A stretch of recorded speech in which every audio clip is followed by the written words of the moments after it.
I love that. Hi, guys. And you know what? What did we forget to do yet again? Because we were too busy doing a reading. And we forgot to promote it, right? Oh, well, people will come and see you when they want to. We're I'm not going to horrible. shove it down people's throats, right? Hi, Maria. Hi, Fool's Journey. How are you guys doing today? Hello. So, yes. Are you empathic? Clairempathy we're going to be talking about today. This is one I just pulled something up at the last minute because I know this Clair so intimately. Right. And as I was reading some of these signs, I'm like, yes, check it off. Yes, check it off. Yes, check it off. I'm sure most of us can relate. Yeah, I agree. I mean, at some level, I feel like everybody has this. Otherwise, other people's energy wouldn't be able to influence you. But I think some just feel it a bit deeper than others. Yeah. So, Clairempathy, just to kick it off properly, is where you can take on not just your emotions, but you can take on the emotions or vibrations of other energy that is not your own. Right. So you have heightened senses, emotions, feelings like that. And I have a whole long list here of things, but why don't you do a couple of them and then I'll do a couple of them. Sound cool? Because I know you've got quite a few of them too. These are all signs that you are empathic. Alrighty. The first one, having a tendency to experience emotions or physical symptoms that do not belong to you. So versus like the way I understand this versus being like empathetic, we can be empathetic to people around us and feel bad for their situation. But I think the difference here is like you're actually feeling what they're feeling, like to your core. So if they're grieving, you too are grieving, like sincerely. And yeah, like heightened sensitivity, and sensitive and emotional, like they get accused of that a lot too. It's said right underneath this number one. Of being what? Too sensitive? Yeah, like so it says some people like get accused of being like too sensitive and stuff can kind of like watching a commercial on coffee and the soldier comes home and they're all like sitting there drinking their coffee together and you start crying because it's so touching. That kind of oversight. Can you relate? Yes. Yeah. Oh yeah. If someone looks at me wrong, I'm like too sensitive sometimes. Oh my gosh. I won't ever show it, but I'll like go cry in the bathroom and be like, oh my God. Exactly. Or watch a movie. Well, these are some of them. So here's one of my got. You have a clear, very clear sense of another person's emotional state and energy, even without ever even having to speak to that person at all. If you are in conversation with someone and that other person is crying or laughing, you can bet that you'll be doing that right along with them. So when somebody laughs, it's like infectious, right? You have to laugh. It's hard for you not to laugh. And if somebody is crying, do you cry with them? You cannot help yourself? Yeah, all the time. When somebody cries, I'm like, just please stop, because you just can't help it. That's like, oh my God, these commercials get me every time. Yeah. What about the one where they're singing that like Heart of the Angel song with the pets and it shows them in the Humane Society, like they're big beady eyes, and I'm like, I just want them all. I want to rescue them. And I'm thinking like Prison Break for the animals. Yes. Another one says, without knowing how to create natural boundaries for yourself, you will sense what the other person is feeling in your own skin as though it was you. And it says, for example, if you are with someone who is feeling awkward or insecure about something, you will suddenly feel awkward when you are with them, even if you were really feeling quite fine just one moment before that. So let me tell you something. My daughter, when she was in school, we would have to go to music concerts for her because she played different instruments throughout school. And I swear, every time I would get in there, granted, crowds can do it also because you're starting to pick up so many other people's energy, right? But because there were so many kids before they would get up on stage that their nerves, they were just like so nervous that they were going to mess up or they were going to fall or they were going to do something. I would just be like this. I'm sitting, you know, like, oh my God. I was like, I would pick up all of those kids' nervous. I mean, I was just like jittery but halfway through, after all the kids had been up and they're playing and everything, then I could calm down. It's horrible when you can actually feel that because you're just like you just like absorb it. Yes. A Fool's Journey said, with empathy, can you take on the illness of others? Or is that a different thing? No, you absolutely can. Yes, you can. Chris and I tend to do that accidentally. Like if one's feeling, he's heavily empathic. And even in large crowds, if we go out in public, like you can see how it affects him. He will literally like physically get anxious. Like he just can sense it from everywhere. Mm-hmm. And we'll like be switching all the time, catching ourselves with that. Exactly. Hi, sweetheart. For sure, the actual illness, maybe. I think you absolutely can because my husband, for a while, he had issues with his ear where he had something in his ear. He went to the doctor, everything. I was getting ear pain. There was nothing wrong with my ears. I kept on getting the ear pain. He's got something wrong with his arm. He had to go to physical therapy and start working it out. And I was having major pain in my arm as well. But this is also very common. And I've said this before. Like when you have a couple that are about ready to have a baby, or let's say a woman is really close to her friend and her friend goes into the delivery with her, they can actually take on the symptoms of the pains, the labor pains for the other person. I watched The Bachelor one time, The Bachelorette actually, and she put all of the bachelors that were like trying, all of the guys, they made them simulate the labor pains, and these guys were just going crazy. I was laughing. It was just like so much fun watching all of them. I look it up on YouTube when I need a smile at someone else's pain versus my own. Yes, that's funny. I couldn't help it. I mean, you want to feel bad because they're in pain, but I was like, yeah, just give them more. And every time, like, it's a rough month for me, you know, and I'm like, and Chris is just like, oh, you know, suck it up. It's cool. It ain't all that. I'm like, I'm like, exactly. You just wait, buddy. Yeah. Yeah, it says you have the ability to control your gift. You often feel drained by crowds. Yes, drained by crowds. What about now? This one I found in myself a lot. Reading emotional energy from objects belonging to someone or spaces where they have emotional history. Yes. I resonate with that one a lot. That is the same thing as picking up. Okay. This. I keep on picking it up because I get such good feelings from this particular. I know it sounds funny, but when they were carving it, I almost feel like they were like in a warrior mode or something when they were carving it. I'm like, yes. You know, it's kind of like that. Love it. Wow. You have a very strong sense of either being naturally repelled or drawn to someone. Very first instinct. Do you ever have that? Yeah. Yes. Yes.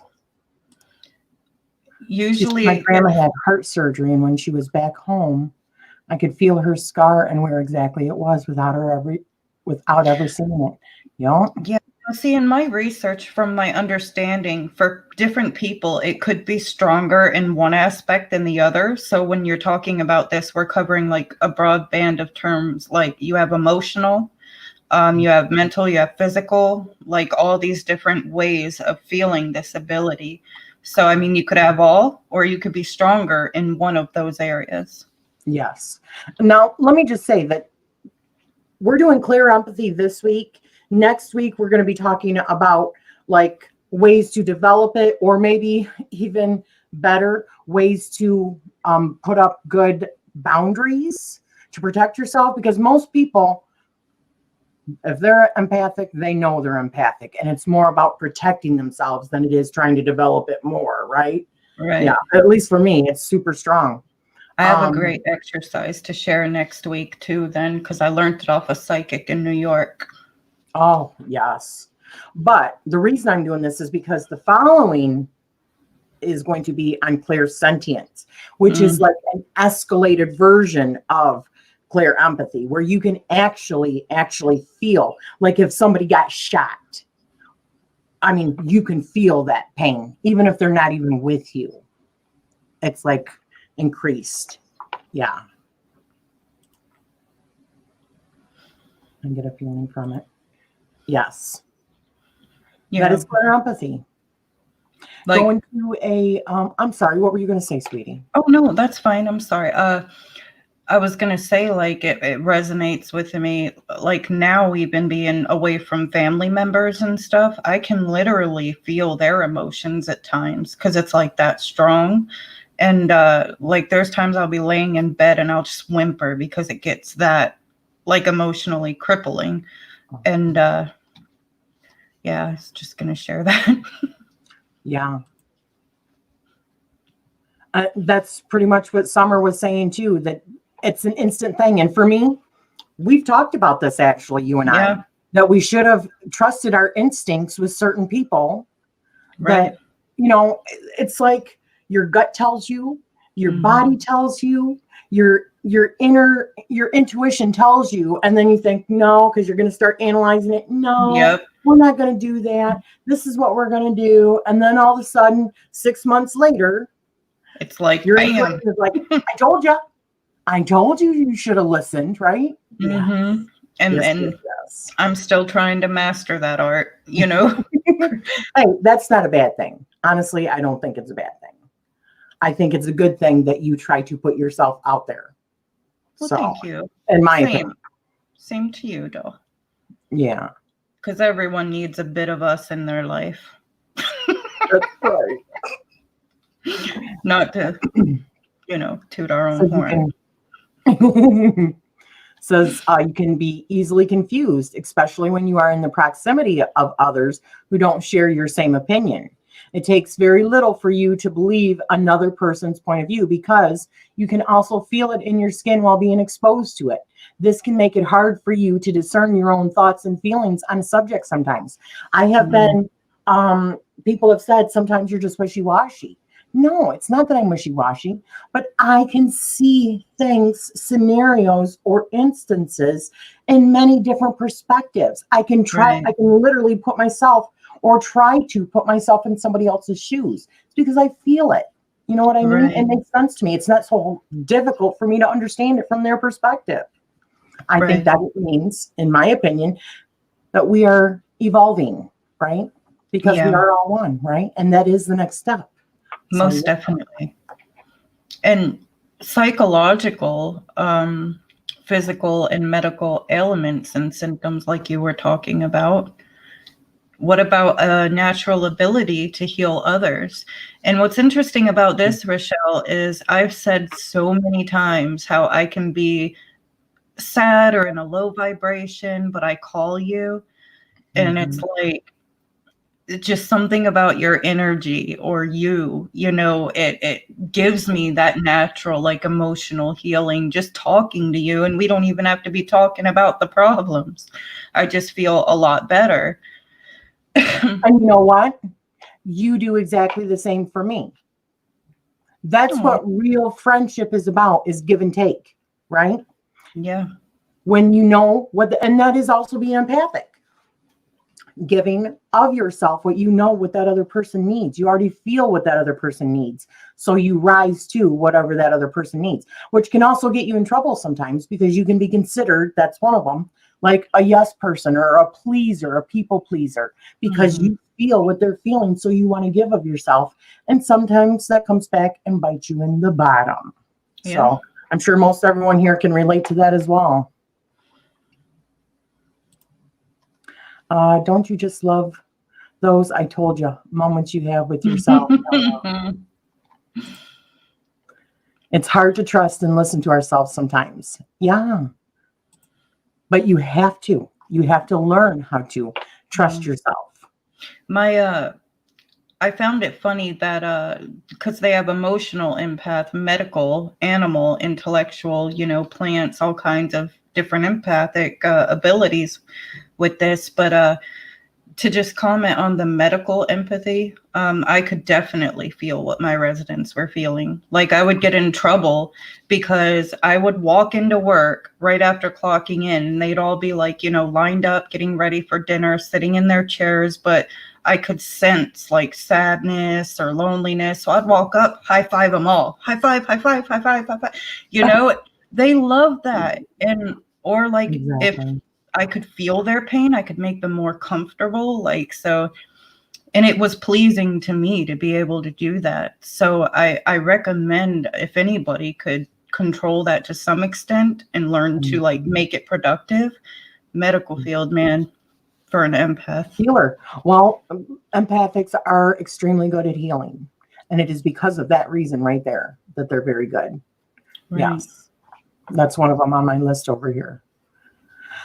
Yes, sometimes I can't tell others' feelings and mine apart. So much emotions coming in. Exactly. I've always been able to put myself in other shoes. It's always made debates interesting. Exactly. And you play devil's advocate with yourself sometimes, right? Oh, yeah. Guilty. Yeah. Healing, that's why we have a soul tribe. Exactly right. Oh, yeah. Yep, exactly. Raise his hand, working on not being a people pleaser. Me too, sweetheart. Me too. And I am getting better at it. Yeah. What I have to keep reminding myself with that is it's like, well, if I say no, what can they really do to me? Why do I feel like it's such a bad thing? And I get like nerve-wracked to say no to people or to assert myself. And I had to really analyze and break that down and be like, well, I mean, what harm could come from saying no? Maybe I think it's more guilt that you feel for saying no. Yeah. Like their troubles are more important because when somebody tells you something, you don't easily let it go, right? I can't. That's another symptom of being an empathic person is when somebody tells you something, especially if they're confiding something in you like a friend, it is hard for you not to want to be able to just fix take it on. Yeah, and take it on like it's your own thing. And that is where we get in big trouble because you can't take on somebody else's problems. They can only do that themselves. But man, if you could, Yeah. So true. People in person often tell me they love hugging me and talking to me because they feel lighter when they do. Oh, yes. You are definitely a light sweetheart. You and I will talk, or I'll even watch one of your videos and your energy is just like way up there. And I don't mean like hyper energy. I mean like loving light energy. Yeah, like lift up, like good vibe. Mm-hmm. Hi, B. Hi, sweetie. You also have that kind of power, B. You lift people up just by your energy. You all know I was working on my word, courage too. Although it's harder than just the word. It's applying it so hard. Yes, it is. Setting boundaries with people is really difficult because you feel guilty for wanting to have self-care and self-love, right? Yeah, it's difficult.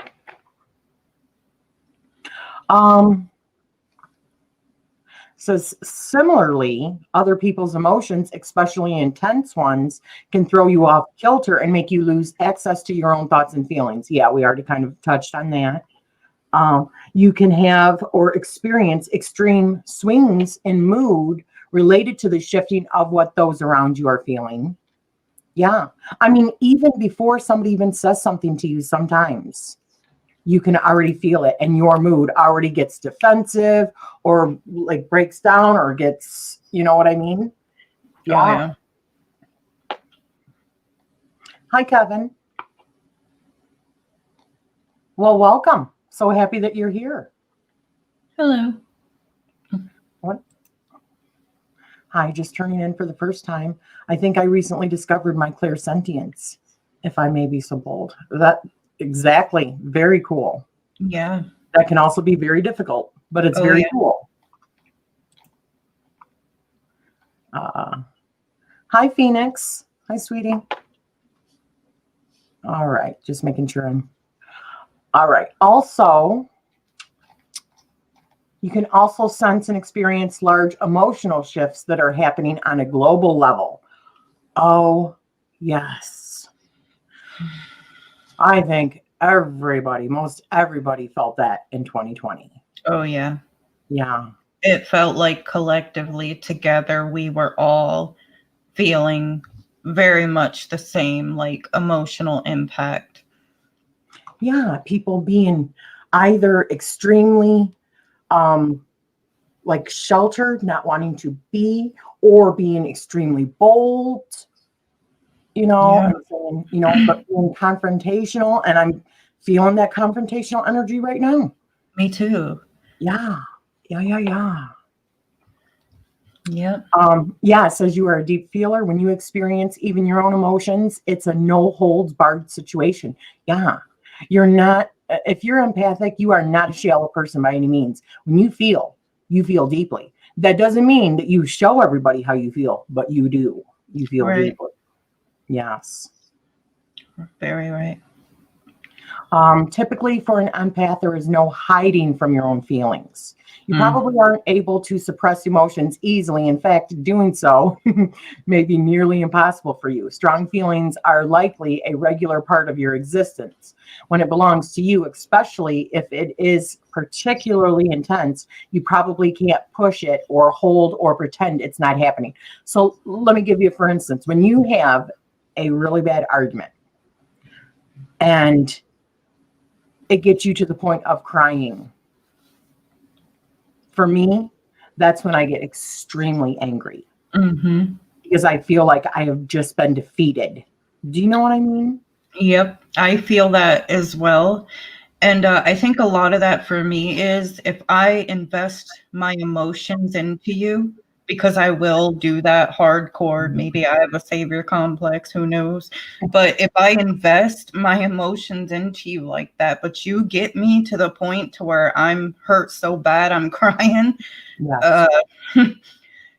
not good. Only because I feel so deeply, and I think, I mean, a lot of people do, but when you get that gut wrenching to your core, like 1,000 knives stabbed into you, which I feel like every time I get in an argument or fight with someone, Yes. it's like Exactly. I'll fight if I have to. I'm not afraid to, but the thing is, I don't like it because it just hurts and takes so much out of you. Yeah. I can completely relate to that right there. I would not want to go back either. Yeah. And that's terrible. I know it's terrible. I cry out of frustration and argument, not out of sadness. Exactly Yep. right. Exactly. You get me to that point where I am so frustrated that it doesn't matter what I say. You're not going to hear it in the way that I am trying to explain it to you. You're taking it badly, which is a really bad communication kind of thing. And I start crying. That's when I start throwing stuff. It's not a pretty sight. But I will say, I've only gotten there a couple of times in my life. So that's good. And they were both against my husband, who I love probably the most other than my kids. So, and of course he got me there, right? Whoa, what was that? Yeah. Too many times to count. Hi, Raven. B, I am an absolute introvert. I love staying in. Me too. Yeah, me too. I'm I an could have been a introvert. shut-in easily. But I'm an introvert that likes to go, like, not necessarily crowded places, but like to see something new. Like, Yes. I like to travel and go, but not necessarily be cluttered with society. Mm-hmm. Yes, very true, Rachele. I've been working on setting boundaries, but I still feel guilty for doing it. But I feel so deeply. Exactly. Well, here's the thing, though. If they deserve that from you, which is a beautiful thing that you can offer that to somebody else, you need to realize you deserve that as well. Yes. So friggin' true. We are, and that's one of the things in here. Empaths are not good at taking care of themselves. They're That's really true. good at helping to take care of other people, but not themselves because Yeah. they feel so strongly other people. Teenagers, LOL, my teen gets me to crying in frustration. Yes, yes, yes, yes. Teenagers, oh, Yeah. yeah. My son, I'm trying to be nice here. he's a Scorpio, and so, you know, he's dramatic and all up in his feelings, teenage years. Yeah. Those are the hardest times for them too, though. I try to keep that in my mind. Me That too. is really hard for them, right? The crying thing for me is more like I feel so many emotions in my body. My body can't keep them inside anymore. Exactly. Mhm. Exactly. I mean, it's got to come out some way. And I remember there was a couple of times in the past we'd get into my arguments with my daughter talking about teenagers. Hard time when they're like that. And they don't listen to reason. They only see things from their own limited perspective, right? And then my daughter would get so frustrated because we weren't agreeing with her. And then she'd start crying. And then my husband would go, You want to cry? Really? You want to cry? I'll give you something to cry about, because that's what he heard, right? How many of you guys heard that? I'll give you something to cry about. Yeah, exactly. And I said, knock it off. Let her feel her emotions, right? Even Right. he just didn't like it. That's the whole thing. He didn't like seeing it because then he felt guilty. Even though he knew he was in the right, he felt guilty when she would cry. Has anyone else been sensitive enough like me to where something really upsets you and then your heart's just going so fast and you can't breathe and you feel like your head's going to explode and you're literally going like, Oh, yes. Anxiety. I think that's another thing that somebody yeah, that is highly empathic turns to. They either get depressed or have major anxiety. And sometimes it's not even them that they're picking up. They're picking up somebody else's anxiety. yeah, Because I would ask myself, when mine started the first time I felt it, I didn't even know where it came out of. It wasn't mine. It was not mine. It was somebody else's. But after the first one and it starts happening, then you pick it up. And that's how it was for me. I don't think it was ever mine until later on after it happened. And then you think, oh my God, am I going to have a heart attack? Or what's happening here? Yeah. my Yeah. whole body will just rush really hot and it's like so many emotions. And it's weird to not have control over your body when those emotions arise so heavily. I've heard people say, just take deep breaths and just relax. But sometimes when you do that, I'm going to tell you, I had one of those Fitbits that would watch, how many steps, and that was great. But every time I would look at it, it was also tell my heart. It would also say what my heartbeat was, and then I'd start watching it. And as I was watching it, I'd get anxiety because it started going up because I was watching it, and anxiety. So my daughter, she took it. I'm like, take it, because I can't wear it. I get anxious every time I look at it. And it starts to go up because I'm worried about it. I'm like, I can't do it. It's not good for me. I'm looking at this. So she took it not too long ago.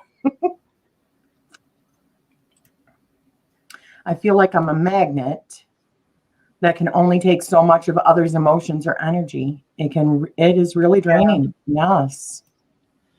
Like I Chris, see her. the first time, like I cried around him and was that vulnerable, he was just, don't do that. Like, please, he's very protective because of how drained he'll get. So, Oh, yeah.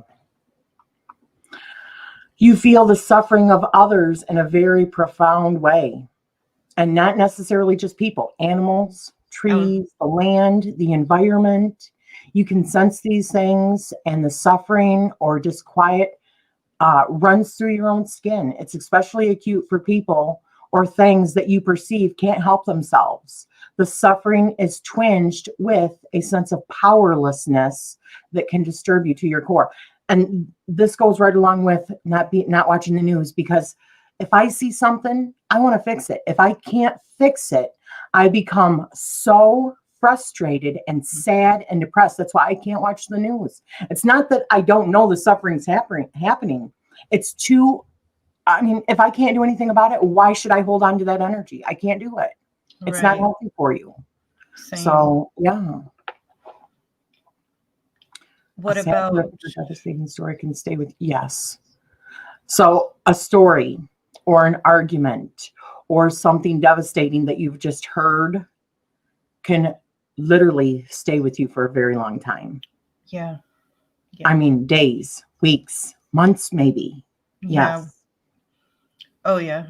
Like when that film like Cuties came out and I called you almost in a panic attack over that. That stuck with me for days, guys. I was so upset.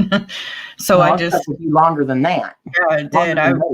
Gosh, that dropped me. So I just could not believe, but also you kind of helped me with that. Like it's not really productive if you can't do anything about it, you know? So it's like, stay clear from that because that'll just flatline me. Right. Or and I know this sounds heartless. I know it does, but sometimes we have to detach. Mm-hmm. We have to remove ourselves and look at situations and things that happen like experiences rather than even happening directly to ourselves. And a psychiatrist might say, that's just crazy or whatever. No, I say it's about survival. Right. I'm going to deal with what I can deal with in order to get through the day. Absolutely. So it is what it is, right? Here's an interesting one. Geomantic empath reads the energies and signals transmitted by Earth. So these people can feel and predict when natural disasters occur.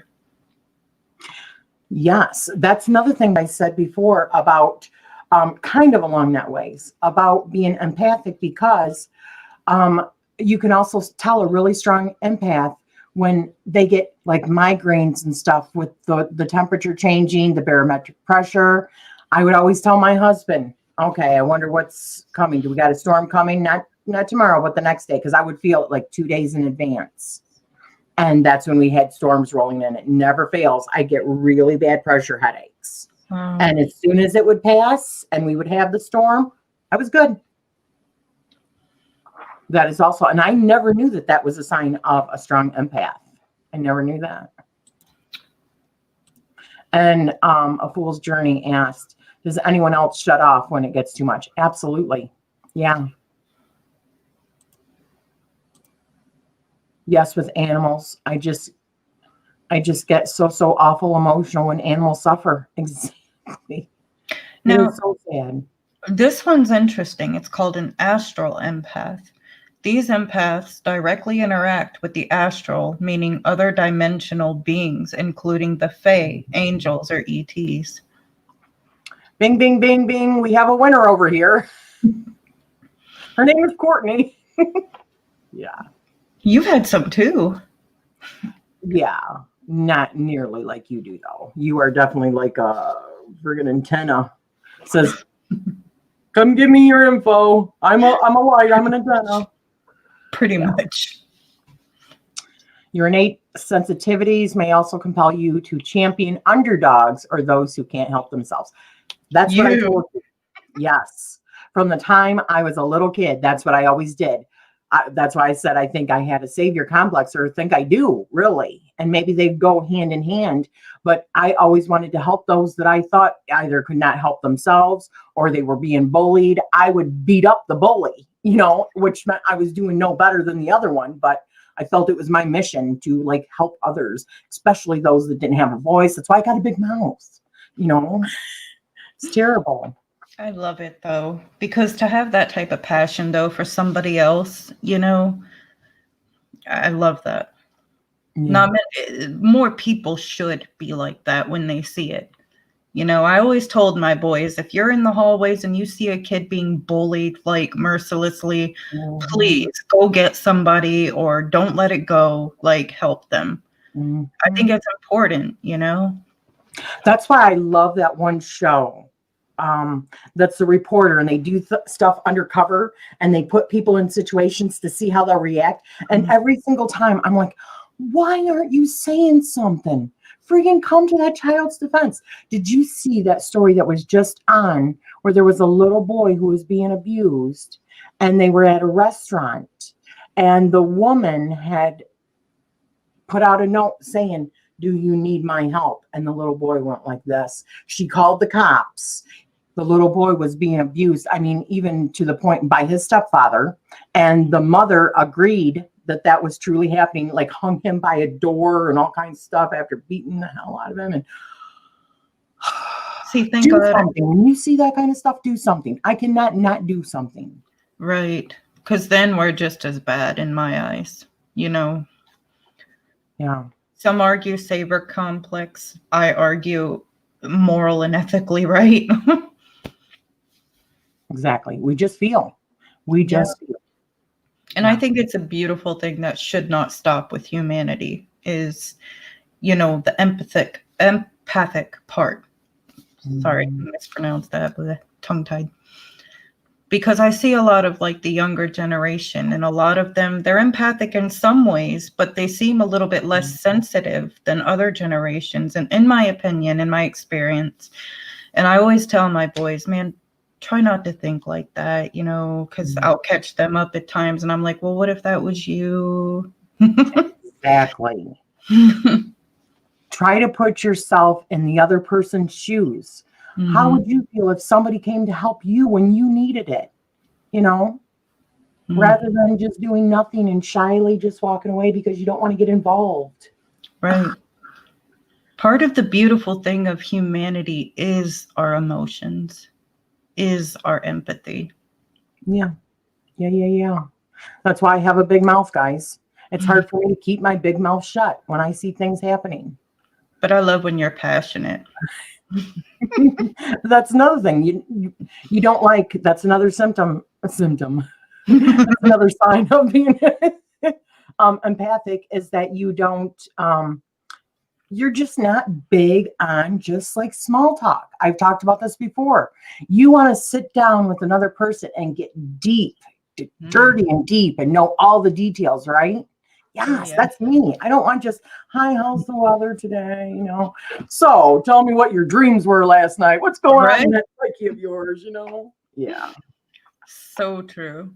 Because if you just call me to tell me about the weather and stuff, more than likely I'm going to like make an excuse for the next call. Like, yeah, I'm busy. I'm just kidding. Yeah.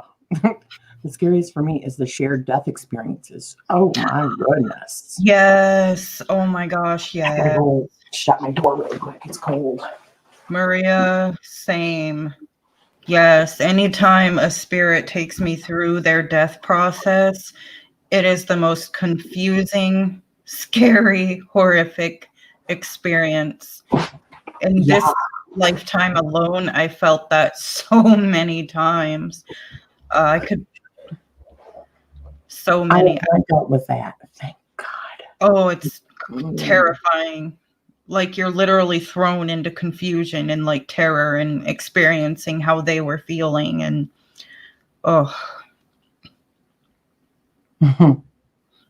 lightsabers are a dime a dozen in the astral plane. Yeah.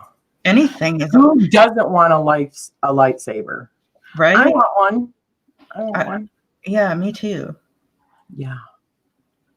Matter of fact, I had plastic ones I played with the boys with, but I don't have them anymore. You go like this, like zoom when it comes out, right? Yeah, I even had Wolverine's claws too, and like I'd play with them. Or if I go to Walmart, I'll embarrass you because I'll get the toys and chase you and be like, "Ah!" I love that. Are you one of those people when you go in, if there's something like? I remember this one guy, he would go in all the time and he would have the earbuds in and he was listening to music. He'd just be singing and bebopping around the store. No, I've never done that, but I'm sitting there singing along with him as he's singing. I He says when will. they're doing really good. And Okay. I've seen him a few times. But yeah, I love that. That's Are you fun. kidding? One time I heard the Cupid shuffle on the radio there, and I was doing the whole damn Cupid shuffle to the left, to the left, to the right. Yeah. 0 F's to give. Exactly. That's what I think living your best life is really about, though. I truly do. It's like, are you feeling it? Are you vibing with it? It's positive, then go for it. Mhm. Yeah. Yep. Too many people don't do shit when people are being bullied. Yeah.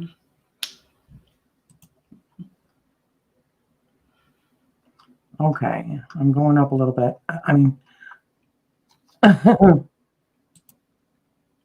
go Amethyst Ascension, go Cortney. Thank you. Feels like bullying. Suggestive behavior feels like bullying.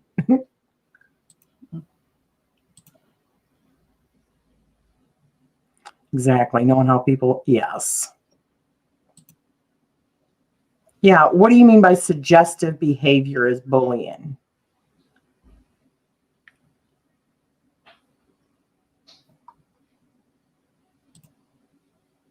For me, it is when I am being encouraged to go in one direction or the other. If you are trying too fast and then there is food everywhere. I don't know. I suppose it is difficult for me to articulate. So you mean bullying is like if you're not following what everyone else is telling you that you should be doing, like what is politically correct, or Right. you should only be buying this tarot deck, or you shouldn't be buying that tarot deck, or that kind of like group bullying, you mean? Yeah. Yep. Yeah.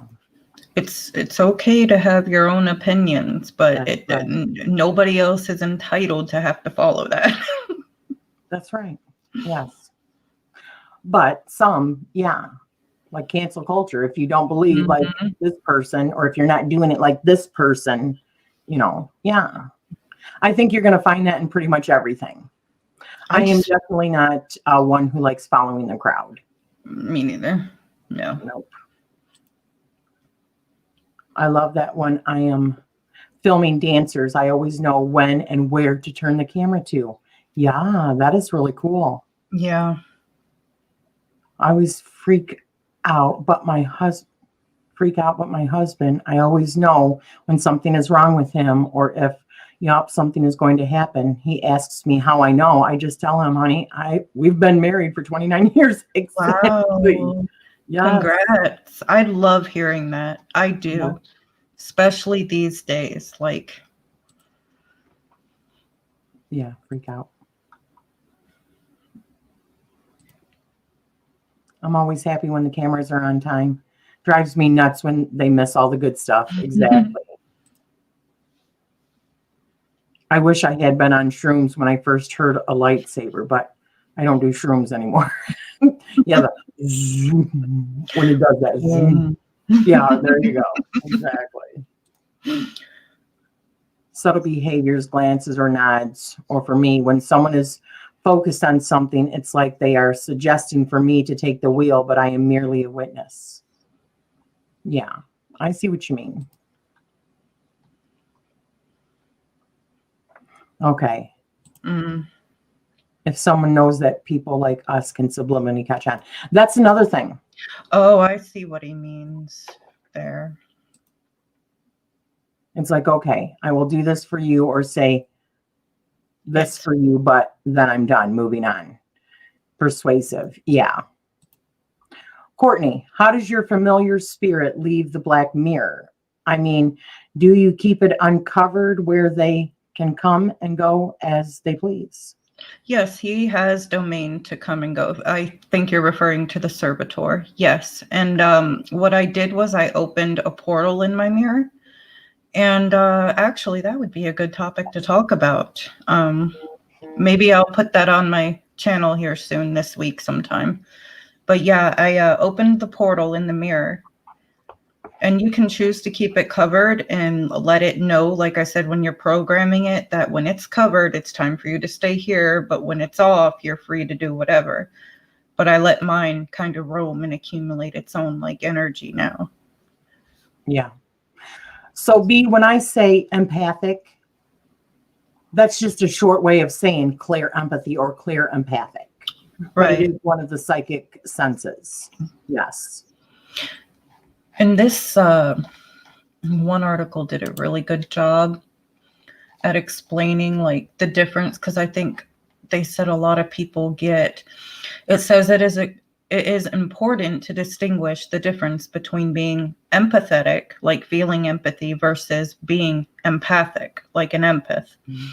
When you are experiencing empathy towards someone or something, it means you can understand what they're going through. You hold on to great compassion towards them.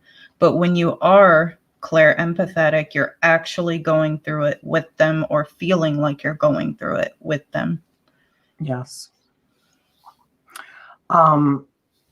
Yeah, Raven Morning Glory said, I dreamed of my own car wreck a week before it happened. And I think that is claircognizance. Yeah. And clairvoyance. Dreaming, I think, is really strong with claircognizance, like a clear knowing, right, or like a download or something like that. Yeah. But yeah. I think that one's my strongest one, between clairempathy and claircognizance. Also, have you found yourself, those that are extremely empathic, have you found yourself as the peacemakers? So you are a soother overer, or the person that can and does settle multiple sets of ruffled feathers with ease and grace. You can easily sense the needs and desires of others. And if it is within your power, you will usually start settling everyone before you even recognize what you're doing, right? It also makes you feel better to do so, because you feel the discomfort in other people's bodies. So you don't feel like you are right until you have like put things at ease again. Because you take on, when you know something that somebody else is going through, you take it on yourself. Right. That's the whole part of it. Yeah. Which that wonders too about me, like apologizing and stuff. Like we've had conversations and I feel silly after, I'll get so anxious and I'll be like, wait, I said this. It could be interpreted this way. Oh my God, no. And I'm going, I'm so sorry, and please forget. And you're going, what are you talking about? Like, exactly. You get what I mean? Like, I feel like that could be maybe part of it. Hours after a conversation, you anyone else ever do that? Just think, oh my gosh, well, this could have been interpreted wrong, so I'm very anxious now. I have to make sure it's okay. Exactly. I don't like to go out anymore. All the fighting and tension, it makes me really anxious. Absolutely. Yeah. Yep, peacemaker. From blowtorching a lawn to dealing with teen drama, I'm mainly the peacemaker and soother often. Yeah. And it says, you have the ability to know when someone is lying, and usually also understand the reason why they are lying. Bingo. Yes. We can see we are BS detectors, right? Because what somebody says and somebody's actions or their energy can be completely different. Yes. Right. Let's see.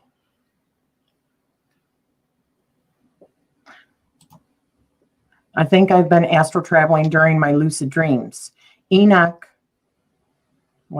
Petrucelli made sense to me when he said not to go through walls. You end up somewhere else. No wonder that keeps happening to me. Interesting, like portals. I do apologize for things a lot, but I think part of that is due to my trauma and not wanting difficult situations. Yeah. Yeah, I think it does stem from a little bit of that too. I just, I think my point in that was like the possibility of thinking I made someone uncomfortable. Like I get really anxious over that. Yes. And 9 times out of 10, they knew what you meant, because you are really connected, right? But you don't want any misunderstandings. Right. You don't want somebody to feel like, oh, well, shit, she's busy. Right. You know, what'd I do? Yeah. Because I can be a very like type of person too. Like, unless you go, look, you upset me when you did and said this, I'll probably never notice. Exactly a fool's journey. Yep. I know all the lying liars that lie. Yes. Me too. BS, monitors like.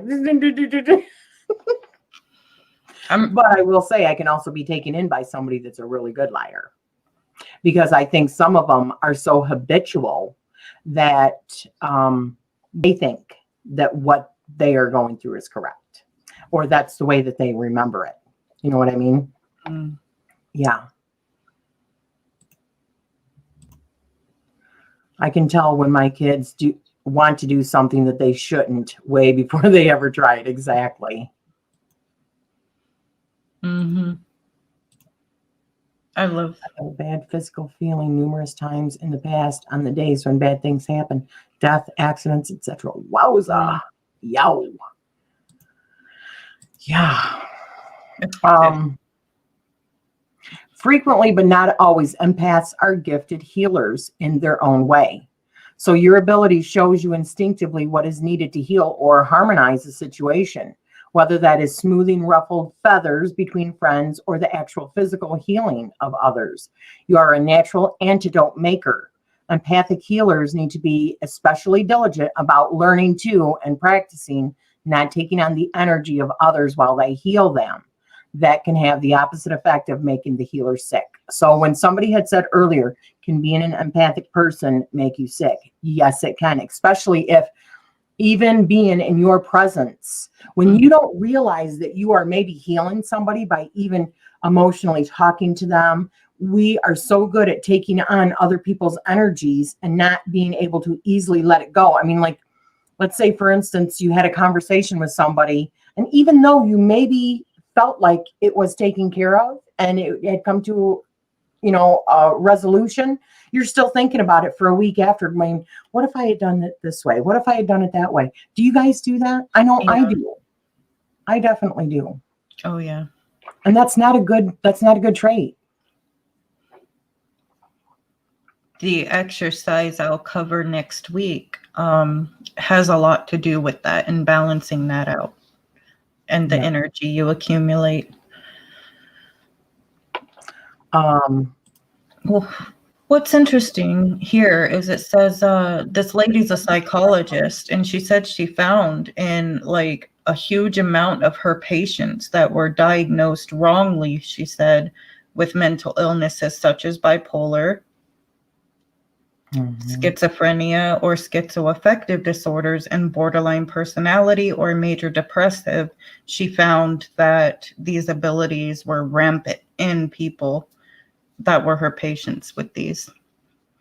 And there's so many times I said, I am not crazy. I am not what they say I am. None of the meds agree with me, but I do things, or if I told them, they'd be like, okay, yeah, lock her up, throw away the key. It's because they don't understand it. It's not something that you can easily see. It's just like gravity. Until it was actually discovered, they didn't know what it was, right?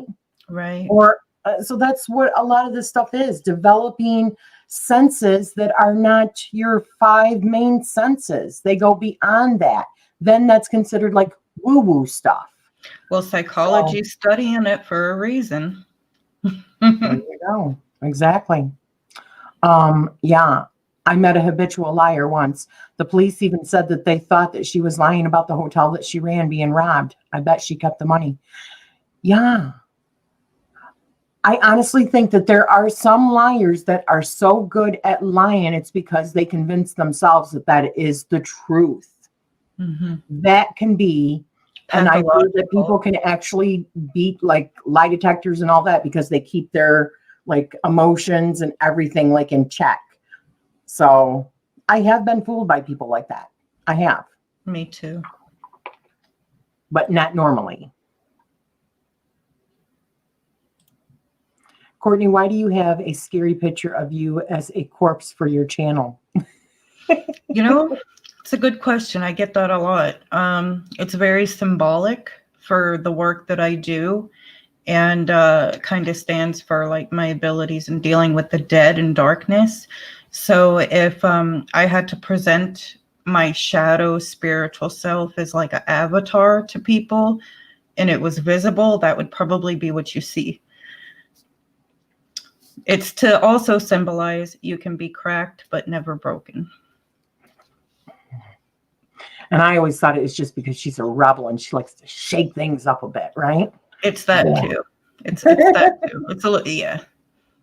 Of course, I always have a purpose like that. Yeah, here's another one. You may be hypersensitive to the energy in food. I know an empath who can virtually sense how long a vegetable has been away from the ground.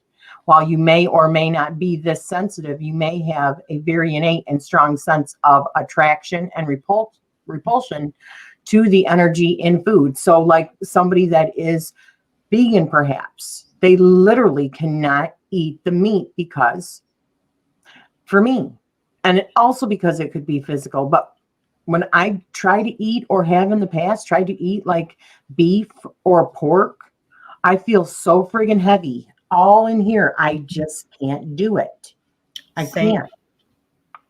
I feel so icky. Yeah.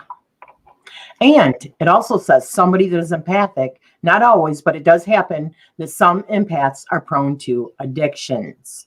They use substances or coping mechanisms to deal with a large amount of feelings that they experience, or as a way to block out the onslaught of perception that they are exposed to all the time. For me, that was food. That's why I said, regardless of whether or not, because people would say, oh, you associate food with if somebody's knocking you down or if you feel bad. No. In happy moments, I would eat if I was extremely happy about something, if I was extremely sad about something, if I was anxious about something. That was always what I would take in order to like fill that hole or satiate it a little bit, if that makes sense. Oh yeah, it makes perfect sense to me because I did the same thing with food all the time. My mother would even yell at me because like in my earlier years, it's all I did. And then I got into other addictions that I battled and overcame. But I got to watch myself because I'll find other things that I'll try to use to fill that. And I have to go back over like my own coping and exercises and analysis to like change up my habit or patterns. Yeah.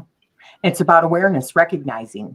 Right. Because you'll easily fall back into those old things.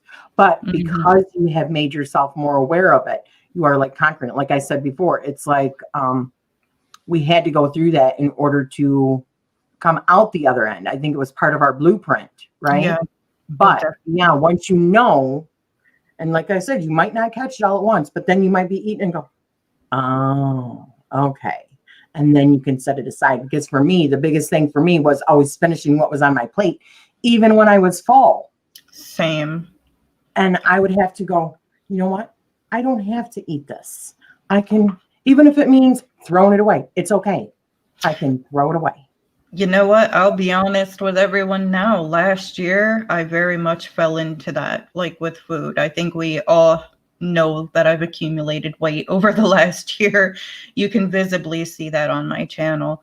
Not too much, but I packed it on. But I was very much doing that, feeling all the emotions of last year and just that roller coaster, nothing to do and you're stuck inside. It's like I fell back into that quickly and had to seriously analyze what I was doing and be like, all right, we're not going to do this anymore. Exactly. A con artist said the way that they are so successful is by convincing themselves they are telling the truth. Bill Paxton and the Travelers. Exactly. You can fool anybody if you fooled yourself already. Right? Yeah. We fool ourselves all the time. That is why truth is subjective. I'd pluck my ribs out and drum them on my cranium. I smell food. I can tell you by smell if that food will be okay in my body. Yeah, you were talking about that everything after a while, you were just sickened by it. You were like, this is off. You couldn't do it. Still, and no one else can smell it. That happened to me last year too. I quit eating meat because it smells dead, like rotten dead to me. And this can be fresh from a butcher's, like nobody else smells it, but I'm going, "Ugh, it's like rancid. Like I can't eat that. That's gonna kill me." But earlier, the past few days, I've been doing like grapes, cheese, and bananas for like my brunch. And I can feel like, I don't know if it's mental. I don't think it is, but I feel better eating that way than what I was, trying to change habits. And I actually feel like, I don't know, is it energy in the food? Like it just feels better. Like I want to take that into me, versus like other things, even junk foods that I loved. Every now and again, I will cheat and get me like a pizza or something, but I've slowed down a lot because of that right there. Like, think about it. Even vampires, they can't suck blood from something that's dead. It has to be alive so that they get the energy from it. I mean, I'm using, vampires as an example, but something the closer that it's been to like going out in your own garden and picking your own fresh fruit and eating it right off of the vine, there's nothing like that. And your body takes it in. That's what raises your vibration, is all of the fresher the food you can get, the more higher vibration it is, not dead meat. Right. And it literally did, like it shocked me. I was like, oh gosh, I don't want to offend anyone because we were eating over at someone else's house, but it just smelled so putrid. And I was like, whoa. And then it kept happening after that. And I was like, okay, so I think this is like a change or a spiritual shift, something going on here. We all know 2020 was like the awakening year, or starting the awakening. Fool's Journey says, hi, is that why when I eat meat, I lose my appetite sometimes? Absolutely. Absolutely. And it kind of falls in line with this too. When you think about, and because I was watching this series on Netflix called Chambers, and it's about this girl that gets a girl died, and this girl had a heart attack. So she took her heart. She had a donor heart, right? And she started experiencing things from the other person. So you're getting their DNA. It's that same kind of thing. Where does this story come from? There are stories about this, like people getting other people's eyes and seeing things that they've seen, or experiencing their dreams and seeing their life. I think it's the same way with whatever you're eating. Doesn't it make sense? It does. You're taking that into your body. It becomes your energy. Yeah. Just bought the JS Garrett Wish Box. I can't wait to try that sucker out. They're going to go fast, folks. Get them all you can. That's the second time you keep on bringing up that Wish Box. Are you an advocate for the JS Garrett Wish Box? Just put a link in for us, okay? Pepperoni. I was obsessed with pepperoni. How did you know this? How did you come by that information, Dice Control? No, I actually used to be obsessed with pepperoni, but as of recently, I've been not eating it so much. I don't eat pepperoni, but man, I wished I did, because it is so tasty. But I don't eat it. But what's been crossing my mind, and I know you're all going to think I'm insane. Okay, don't go down this rabbit hole.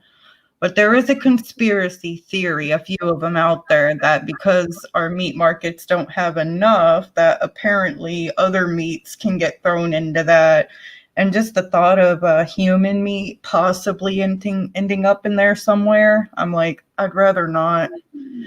I just don't want to eat it. I can feel and taste the difference between cage-free, free-range chicken eggs and eggs from chickens who are stuck in a cage all day. Now, see, I don't know.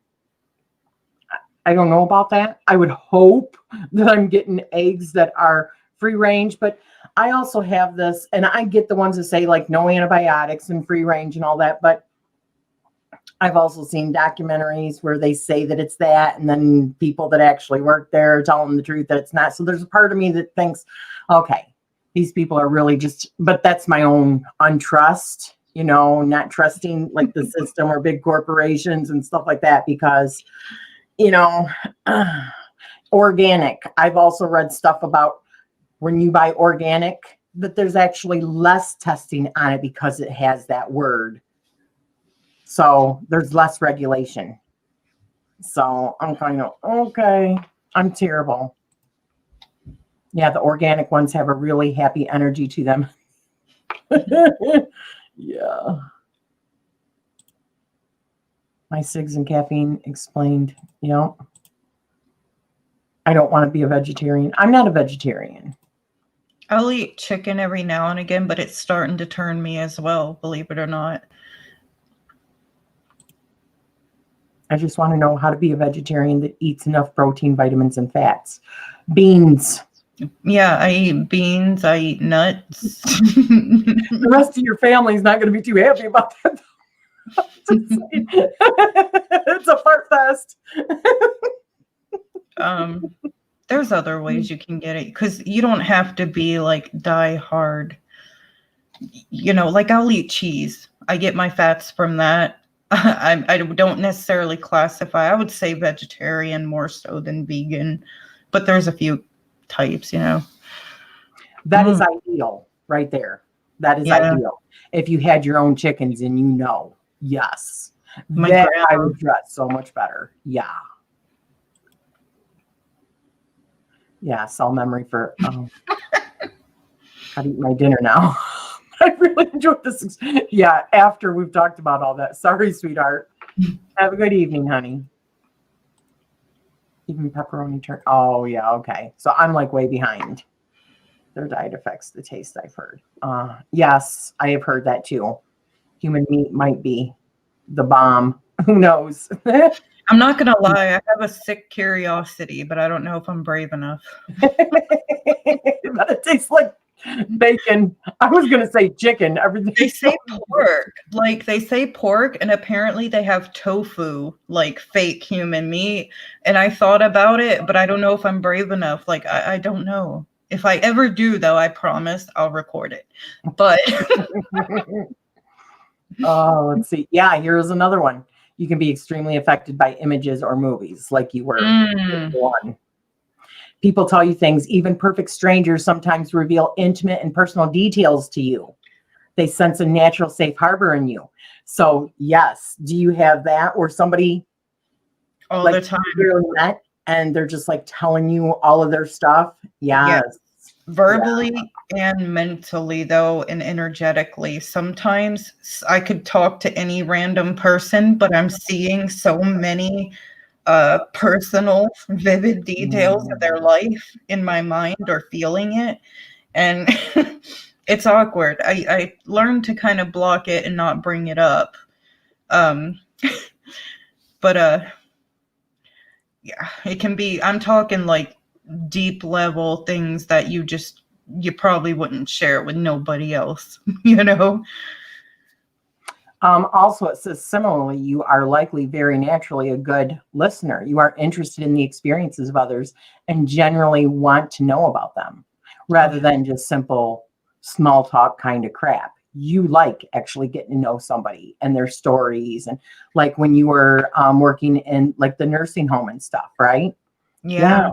I would go take on my lunch, go sit with the residents, and I would let them tell me their stories. I mean, that to me was just the best part of my career, especially if they had a photo of their wife. But I noticed, I'm like, oh, how long were you guys married? And then they'll tell me their whole life story. And I'm going, wow, wow.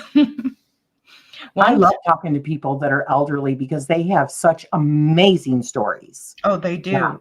Hey, I actually talked to one of America's and took care of, I can't say names, that's illegal, but I took care of one of America's oldest and most prolific, how do you say that? Prolific, whatever. You know what I'm saying? High profile bank robbers. Ooh, really? He was a professional heister and he got too old to be in prison. So they released him into a healthcare facility. And oh man, you bet I was in there on my lunch breaks. But he was smart. I would be like, so you're going to tell me your secrets, right? I want to hear some stories. And he goes, all right. Since you were the only one smart enough to catch on, because I only told one other person there, but I was like, nobody else caught on to who this is, you know? Oh, And but he's like, you got to get me like extra for dinner tonight, and then I'll let you know something. And then the next day he'd do the same thing. Yep, he'd be like, you want more information? Bring me another extra pie, and I'll be like, I got you. That is excellent. My father-in-law, the one that you had communication with, when he was still alive, I would talk to him about like his life, and he used to be around the Depression time. He would sell like newspapers just after the Depression, but he lived in the same building with Mr. Capone's mother. And yeah, in Chicago. That's awesome. I have a story with that too. He said he actually sat on Al Capone's lap when he was a little boy. And he's telling me all this stuff. I'm like, that is amazing. That's the one you've seen with the hat. That's him, my husband's dad. Awesome. If I ever connect to him again, I'll ask. Yeah. Because there was this older Italian gentleman I was taking care of, and I recognized his last name, but again, I told you. Yeah, maybe related to I don't know, like mafia. Yes, and what's funny is, if you know me, I'm brave. Okay, I will not back down in an altercation if I got to. But man, when his family came in pissed off, she was a fiery little Italian. And one day we got along great, and she told me how much she loved me. The next day, she hated me for something small. But it was a weird relationship. But anyway, I asked him, he was kind of like, dementia and stuff, but he was where you could talk to him at certain points. And one night after dinner, I had asked him, because of his last name, I was like, so, did you make anyone sleep with the fishes? Did you whack any rats?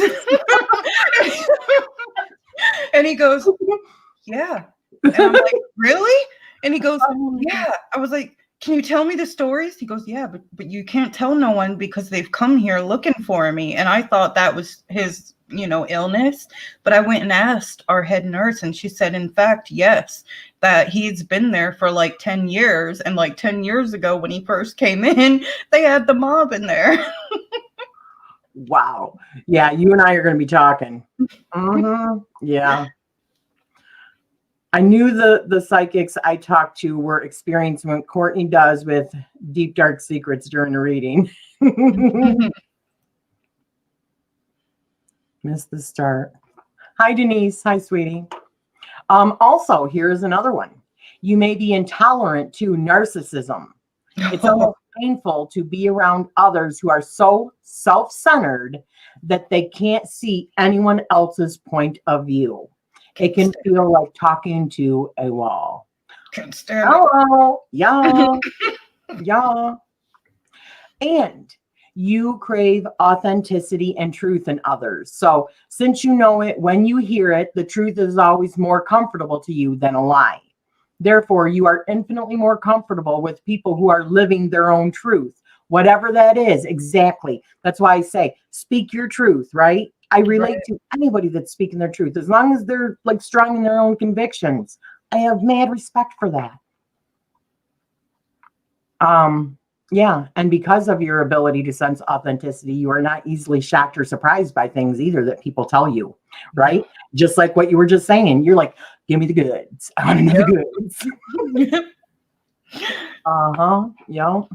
my partner was even like, Cortney, and I'm like, they're people too. Maybe he wants to tell a story. Like, Exactly. quit treating these people like they don't have a lick of sense. Include them. Talk to them. They're human beings. Exactly. Yep. I can't stand those narcissists. I believe everyone deserves their attention and their spotlight, but if it has to be only on you and it comes at other people's degradation or discrimination, that's when it becomes a problem. Or if I catch you trying to manipulate me, because I can see that. Yep, exactly. You can see manipulation coming from a mile away. Yeah, because we can see, we can sense it, we can feel it in our body. Yep. And I may not react to it. I may keep that silent and make a note. Okay, I seen what you did there, but I feel that comes with it as well. That's why I say I don't like to play games. I'm not good with surprises. Even when it comes to like gifts, I've had talks with other people here. When it comes to gifts, everyone in my family, we're all adults now. We're not little, our kids are all grown up, right? So I ask them, how much are you spending on me? They go, how much are you spending on me? Okay, this is what I want. I'll give you a list. You can pick one of those, or I can tell you, this is what I really want. So that's what they get. It's not about playing games. It's about not manipulating. Don't try to say, because my husband would do this. Oh man, I was looking at those, but we just can't do it right now. I'm like, you know what? Stop with the manipulation. I see what you're doing. Just buy the damn thing. All right. You're trying to get my approval. Just friggin' do it already. I'll try to play those games with Chris all the time, but he's too good as well. Like, we can catch each other out because it's. But I try to play with him like that too. I'll be like, yeah, I'm going to be so slick here. Just watch. Trust me, after that many years, you see past people's manipulations. Yeah. It'll be 31 years for my husband and I that we've been together this year. I see it. You don't even have to talk about it. I see it. I kind of figured he had gotten me something. I went and looked last night on Amazon. Now be a son of a gun if he didn't get it for me. I knew. I had a feeling. I go, oh, so this is coming now, huh? And he goes, damn it, I hate it. Look. I'm like, well, I told you I don't like surprises. It doesn't ruin it for me because I know. I love that. We're not playing games here. Tell me what you want and I'll give it to you. Okay? It's as simple as that. Yeah, we should probably wrap this up. It's been about an hour and 20 minutes. This has been so much fun. I knew this was going to be though, because we can all relate. And there was way more symptoms for Clairempathy. Another big one, I've got to say. How many people have suffered from like road rage? Okay. Yes. That's because as soon as you get behind the wheel, you automatically, it's like you take on other people's energy because they're frustrated. They're trying to get to work. And even if you don't have, I would get this in the mornings. Okay. When I was taking my daughter, I would just come back home. I would take her to school in my PJs, put my coat on, and I was in my nightgown and my slippers, and I would drive her to school, right? So I was in no hurry. I didn't have to go back to work at that time, but I would get so like amped up when people were next to me or would try to cut me off, and I would get like, where I would like go up faster where they couldn't get in. I was like one of them. So I just realized, it's not you, Rachele. This is not your energy. You're taking on somebody else's energy. I would be, yelling and all that, whatever, but I don't do that anymore. One really good thing I can say, it's kind of like a negative experience I went through, but when I was in a previous abusive relationship, do you know I could tell what day if he was going to come home and do that or not? I would just know somehow.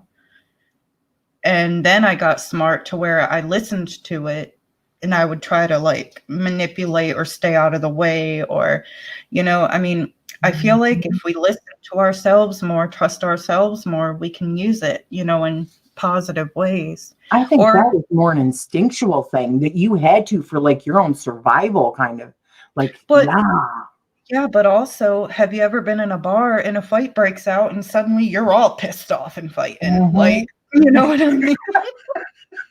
I told like, where the hell did that come from? All of a sudden, it's like, bam, right? I mean, in the South, man, I was raised in Florida, though. And in my younger party days, you know, any bar I'd go to, it was an unspoken code. If one punch was thrown or drink, everybody just turned around and just started swinging because they knew it was coming. Wow. And then later you're going, why'd I do that, man? I really got my head clocked. Yeah. Or like mass hysterias or herd mentalities. Like these are all probably psychological aspects of this. Oh, it is though. Yes. That is the thing. Learning how to, I think for empathics to just learn how to detach yourself. Mm-hmm. One of the things, well, I don't want to talk about it this week because that's what we're going to be doing next week. Mm-hmm. Talking about how we actually either want to develop, we'll talk about that a little bit, or maybe detach a little bit. Because most people I know want to protect themselves because they feel it so strongly. Right? I got the perfect exercise. We'll share.